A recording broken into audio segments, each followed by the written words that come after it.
тартқан азап жапасы Gidip aşar körgen tene tapası Uygur'dan köp tartkan azap çapası Gidip aşar körgen tene tapası 20 yıl davamıda biz bilen Ayan buldu alemge şu davası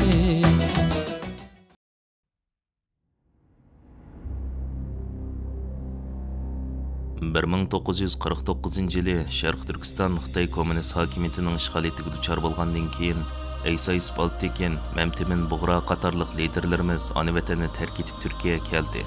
Hamda Şərq Türkistan Milli Görüşünün muhaciratdaki tunji yol açqıçlardan bolup qaldı. 1950-yıllarning oxiri va 1960-yıllarning boshlarida 1944-yılı G'uljida qurilgan 2-chi Şərq Türkistan Cumhuriyetining rahbarlaridan Hashir Voidi, Abdurrahim Mahsum, Ziya Samidi, G'ani Batur boshchiligidagi ustozlarimiz ayni chog'dagi sobiq Sovet ittifoqining O'rta Osiyo jumhuriyatlari ko'chib chiqib, vatan sirtidagi milliy da'vo sepining yaqin kelajakda yanada zo'rayish uchun ul soldi. 1992-yil dekabrda Istanbulda tunji navbatlik Sharq Turkiston milliy qurultiyi chaqirildi. Bu muhojiratdagi milliy kurash tariximizdagi kuchli milliy uyushtiruv namoyon qilingan ta'siri zo'r qurultay bo'lgan edi. 1996-yil noyabrda Dolqin Aysa, Ömer Qanat, Abdulhakim Idris, Farhat Muhammadi qatorliq bir turkum jangovar yoshlarning tashabbusi va boshlamchiligida Germaniyaning München shahrida Dunyo yoshlar qurultiyi qurildi.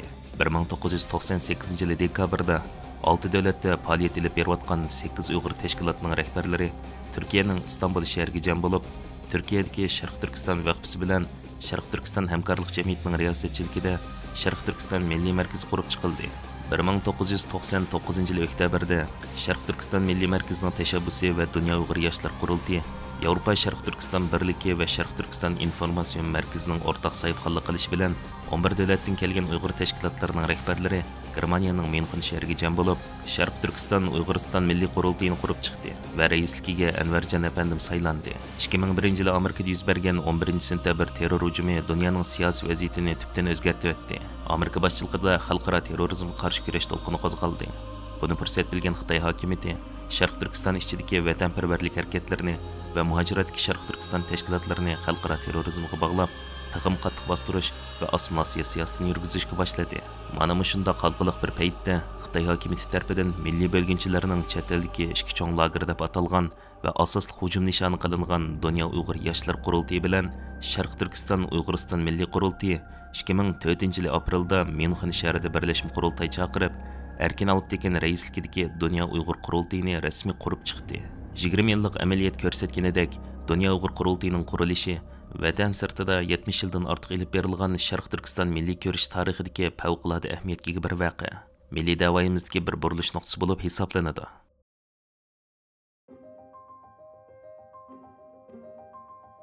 Dunyo Uyg'ur qurultiyi qurilgandan boshlab kuchli tashkiliy apparat barpo qilishni muhim xizmat nishonlaridan biri qilgan edi. Shuningga asosan qurultay hozir qadar har 3 yilda bir qatim, jami 7 qatim umum vakillar qurultiyi chaqirdi va demokratik usulda saylam ilib berib, qurultay raisi va boshqa rahbarlarni saylab chiqdi. 1 va 2 navbatli qurultaylar 2004-yil aprel va 2006-yil noyabrda Germaniyaning München shahrida, 3-navbatligi 2009-yil mayda Amerikaning poytaxti Washingtonda, 4-navbatligi 2012-yil mayda Yaponiyaning poytaxti Tokioda, 5-navbatligi 2016-yil iyulda Fransiyaning poytaxti Parijda, 6-navbatligi 2017-yil noyabrda Münchenda, 7-navbatligi bo'lsa 2021-yil noyabrda Chexiyaning poytaxti Pragada o'tkazildi. Erkin Alptekin afandim 1-navbatlik qurultayning raisligiga, Robiya Qodir xonim 2, 3, 4 va 5-navbatlik qurultayning raisligiga, Dolqin Aysa afandim 6 va 7-navbatlik qurultay raisligiga saylandi.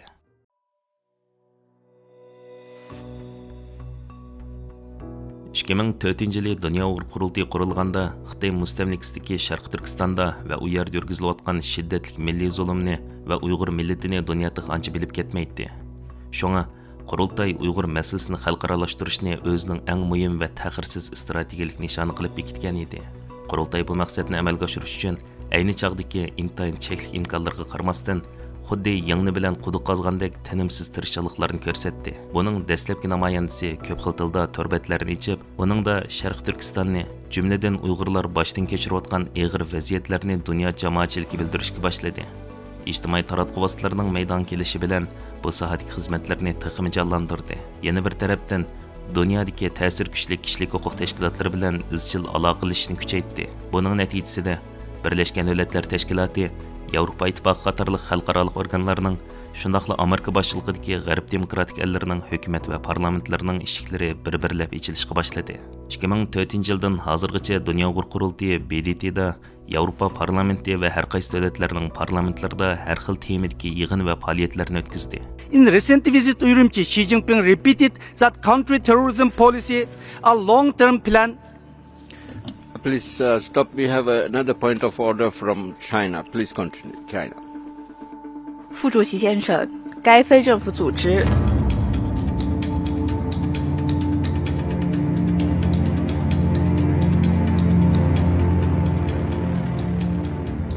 Bu o'rinlarda ichilgan ko'p qatimliq yig'inlarda Xitoy doiralarining har taraflama qarshiligi va to'sqinliklariga qaramasdan muvaffaqiyatli holda Uyg'ur masalasini keng ko'lamli anglatdi. Yevropa Ittifoqi, Amerika, Kanada, Yaponiya, Angliya, Fransiya, Germaniya, Tayvan qatorliq davlatlarning parlamentlarida Uyg'ur do'st guruhlarini muvaffaqiyatli qurib chiqdi. Yevropa Ittifoqining markaziy Bryusselda, Londonda, Berlinda va Istanbulda maxsus ishxona ta'sis qilib, Uyg'ur davosining xalqaralashishini tixim sistemlashtirdi.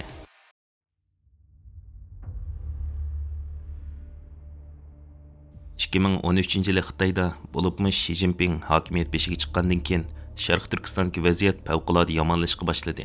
Ilgari davom qilib kelayotgan milliy kamsitish va assimilyatsiya qatorliq zulm siyosati amdilikda irqiy qirg'inchilik va insoniyat qarshi jinoyatga qarab taraqqiy qildi. 2016-yilning keyingi yarmidan boshlab Uyg'urlarni keng ko'lamda tutqun qilib jazo lagerlari qamash boshlandi.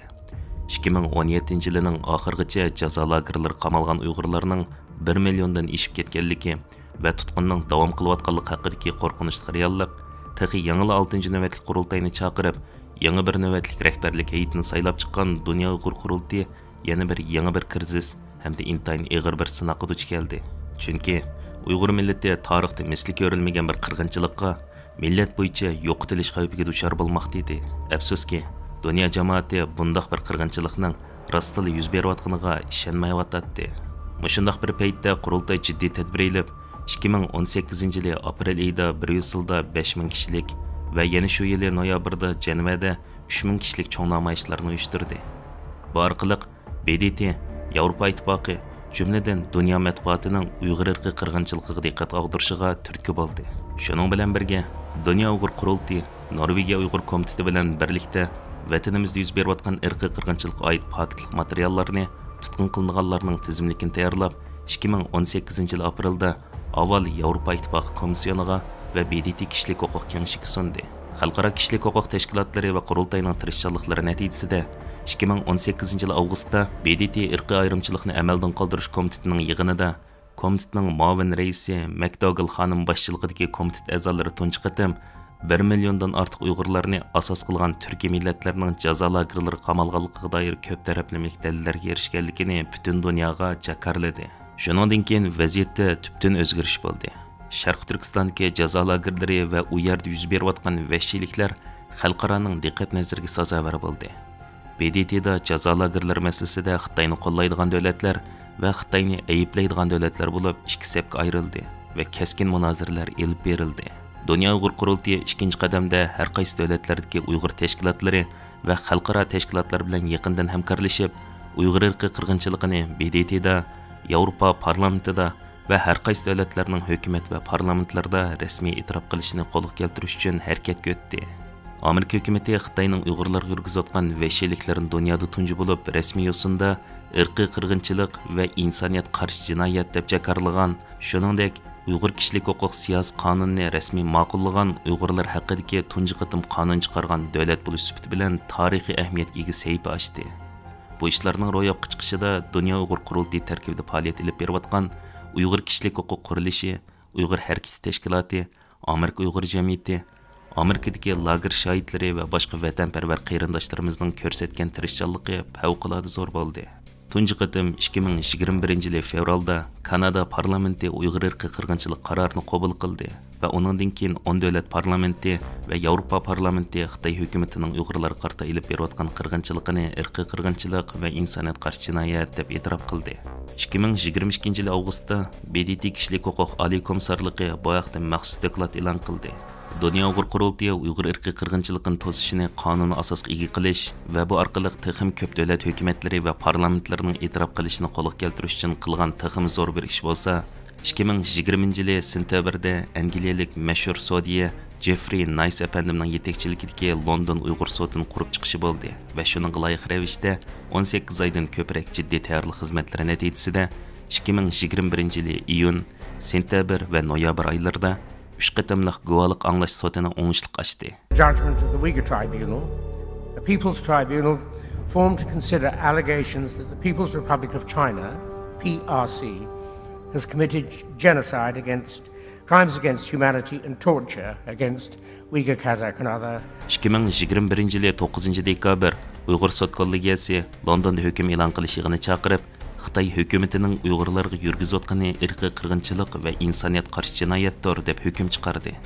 Qurultay raisi Dolqin Isa apandim naq maydondan videoliq nutq so'zlab 9 dekabrning Uyg'ur irqiy qirg'inchilik kuni qilib bekitilganligini jakarladi. There is no more excuse for the state and the global community to stay silent on this genocide. Now we declare each year on December 9th we commemorate International Day of the commemoration of the victim of Uyghur genocide. 2017 yılı jazo lagerlari dunyoga oshkor bo'lgandan tartib, buni dunyoga pash qilish, har qaysi davlatlarning parlament va hukumatlarida uni e'tirof qildirish, Amerikada Uyg'ur siyosiy qonun loyihasining ma'qullanishini qo'lga keltirish va oxirida Uyg'ur sotining qaror chiquvchi bo'lgan bir qancha yilda Dunyo Uyg'ur Qurultayı rahbarlari intayin zo'r kuch sarf qildi. Qahramon lager shahidlari boshchiligidagi shahidlarning bergan guvohliklarimi alayda rol o'ynadi. Undan boshqa Amerika, Kanada, Angliya, Belgiya, Fransiya va Gollandiya qatorliq davlatlarda turishliq Dunyo Uyg'ur Qurultayining rahbarlari, Dunyo Uyg'ur Qurultayı qarashliq yerlik tashkilotlar va siyosiy faoliyatchilarimiz o'zdir turishliq davlatlarning parlament va hukumatlarida Uyg'ur irqi qirg'inchiligini e'tirof qildirish uchun zo'r tirishchiliklarni ko'rsatdi. Uyg'ur sotining o'ngishliq ichilishi uchun Uyg'ur akademiyasidagi ziyolilarimiz material to'plash va tarjim qilish ishlari uchun ko'p fidokorlik ko'rsatdi. Muhojiratdagi ko'plagan vatanparvar qarindoshlarimiz hamda bir qism boylarimizning moddiy yordam bilan Uyg'ur soti iqtisod kafolatga ega qilindi.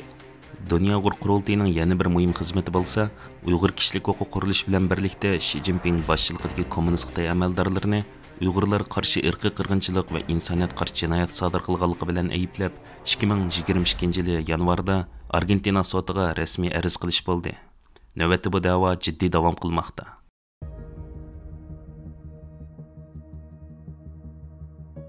Xitoy hokimiyatining xalqimiz ustidan yurgizayotgan jinoyatlardan yana biri jazo lagerlari va bu lagerlarda shundoqla Xitoy o'lkalariga yo'tkab ketilib, zavod fabrikalarda qul o'rnida ishlatilayotgan va ularning qon ter badliga bitgan tovarlarni chet el bozorlariga to'kma qilib monopol xarakterlik foydalanishdan iborat edi.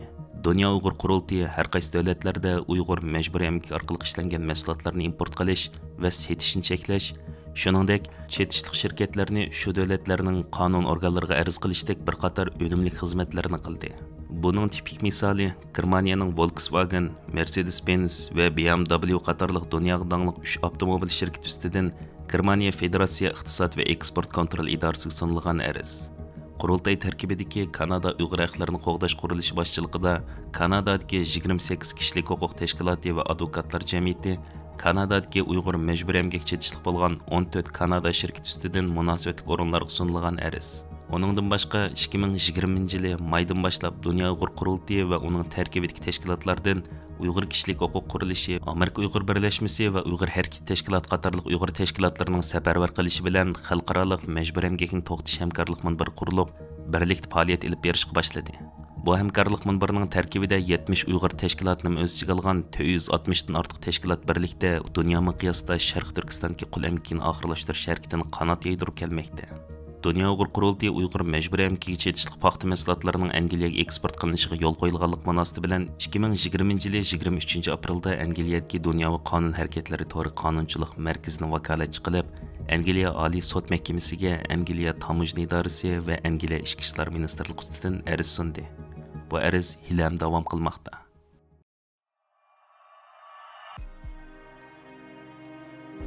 Dünya Uyg'ur qurultiyi qurilgan kunidan e'tiboran vatandan hijrat qilib chiqqan qarindoshlarning siyosiy panohliklarga yordam berish, tamojnalarda to'xtalib Xitoy qaytarilish xavfiga duch kelganlarni qutuldirish vazifasini atqarib kelmoqda. 2019-yilning oxirida Xitoydan tarqalgan vabo mezgilida Turkiya qatorliq bir qism davlatlarda turayotgan Sharq Turkistonlik musofirlar intayin qiyin ahvolda qoldi.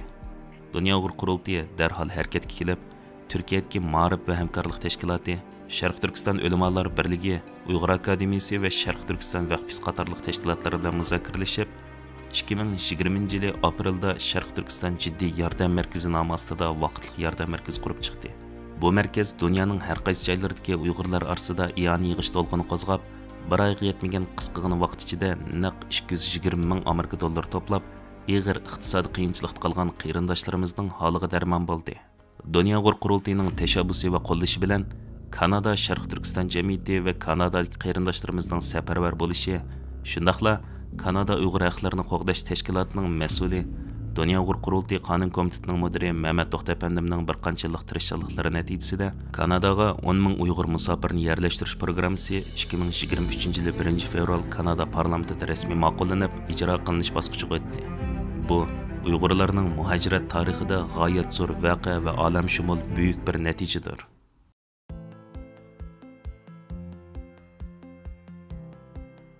Dünya Uyg'ur qurultiyi muhajiratdagi xalqimizni va tashkilotlarimizni o'rtaq milliy manfaat va g'oya ostida bir yerga jam qilish, o'zaro fikr almashtirish, vatan millatning taqdiri ustida tang bosh qotirish va bu orqali millatni to'g'ri va sog'lom bo'lgan siyosiy da'voga yetaklash uchun nurg'un unumli xizmatlarni qildi. Mushu maqsadda 2011 yil mayda Amerikaning Washington shahrida tunji qatimliq Sharq Turkiston Oliy kengashini chaqirdi. 2018 yil noyabr va 2022 yil mayda Germaniyaning München shahrida Milliy kengash, 2022 yil noyabrda Yevropa parlamentida, 2023 yil oktyabrda Yaponiya parlamentida xalqaro Uyg'ur munbir qatorliq yuqori darajalik xalqaro yig'in va seminariyalarni uyushtirib, vatan millatning taqdiri ustida ko'p tarafli muzokaralar olib borgandan boshqa muhim loyihalar tuzib chiqildi va jiddiy qarorlar chiqardi. Buningdan boshqa Dünya Uyg'ur qurultiyi da'voning yosh izbosarlarini tarbiyalashga alohida ahamiyat berdi. Hozirgacha dunyoning har qaysi joylarida jami 20 qatimdan ortiq yoshlarni tarbiyalash kurslarini ochdi. Bu kurslarda tajribali siyosiy arboblar va to'nilgan kishilik huquq faoliyatchilari turli temalar bo'yicha leksiyalar berib, yoshlarimizni xalqaro vaziyat, siyosat, tashkilotchilik va kishilik huquq xizmati haqidagi qimmatli ma'lumotlar bilan ta'minlab, bir turkum yosh faoliyatchilarning yetishib chiqishiga turtki bo'ldi.